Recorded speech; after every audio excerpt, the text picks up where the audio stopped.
Influenza বা Covid এগুলোর জন্য যে পিসিআর করে যে রেসপিরেটরি প্যানেল করি, তাতে প্রায় 19-20টা ভাইরাস আমাদেরকে শো করে। তার মধ্যে একটা থাকে হিউম্যান মেটানিউমো ভাইরাস।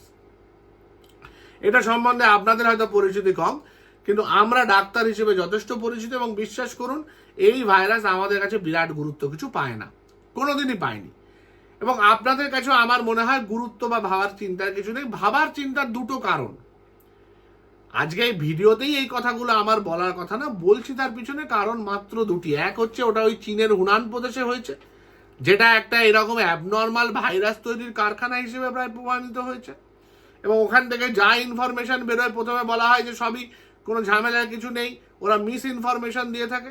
পরবর্তীকালে সেই কোভিড তৈরি হয়ে গেল, দেখা গেল কত মানুষের জীবনহানি হয়ে গেল, কত ডাক্তার মারা গেল, কত সাধারণ মানুষ, কত বয়স্ক মানুষ মারা গেল, এবং ওদের ওখানে কত মানুষ মারা গেছে তার হিসেব আজ পর্যন্ত ওরা জানালো না সঠিকভাবে। এবং ওরা মারা যাওয়ার সময় জিনিসগুলো চেপে যাচ্ছিল। এখন যেটা বলছে ওরা, সেটা হচ্ছে ওখানে অ্যাডমিশন রেট বেড়ে গেছে এই মেটানিউমো ভাইরাসের। তার মানে কি, নর্মালি কিন্তু এই অসুখে কেউ অ্যাডমিশনই হয় না, বাচ্চা বলুন বয়স্ক বলুন। আমাদের দেশে অন্তত মেটানিউমো ভাইরাস এফেক্টেড হয়ে কেউ খুব একটা অ্যাডমিট হয় না।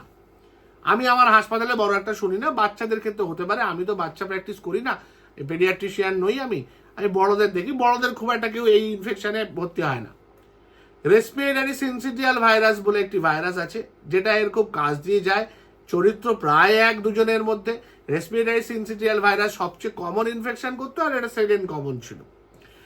তো এই জায়গায় দাঁড়িয়ে চিন্তার 1 নম্বর কারণ হচ্ছে ওটা ওই চায়না মাল আর কি, হ্যাঁ, চীনের ওই জায়গা থেকে আসছে, এবং এই চীন নামক দেশটির প্রতি না দিন দিন একটা অদ্ভুত বিতৃষ্ণা তৈরি হচ্ছে।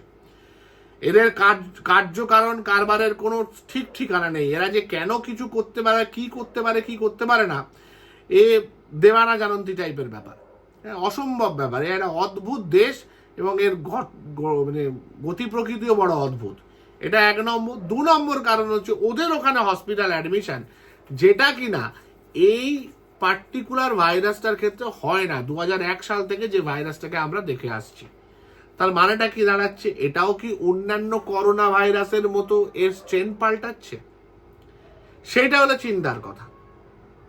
কেন চিন্তার কথা বলছি, তার কারণ নর্মাল করোনা ভাইরাস কিন্তু এই metapneumo virus, respiratory syncytial virus এদের মতোই virus. Normal calf and cold করবে, 2 দিন জ্বর হতেও পারে, নাও হতে পারে, একটু গলা ব্যথা করবে, 4-5 দিন পরে ঠিক হয়ে যাবে। অনেক ক্ষেত্রে যেটা হয়, কিছু কিছু ক্ষেত্রে এর উপর ব্যাকটেরিয়াল ইনফেকশন হয়ে যায়, আমরা কিছু মামুলি অ্যান্টিবায়োটিক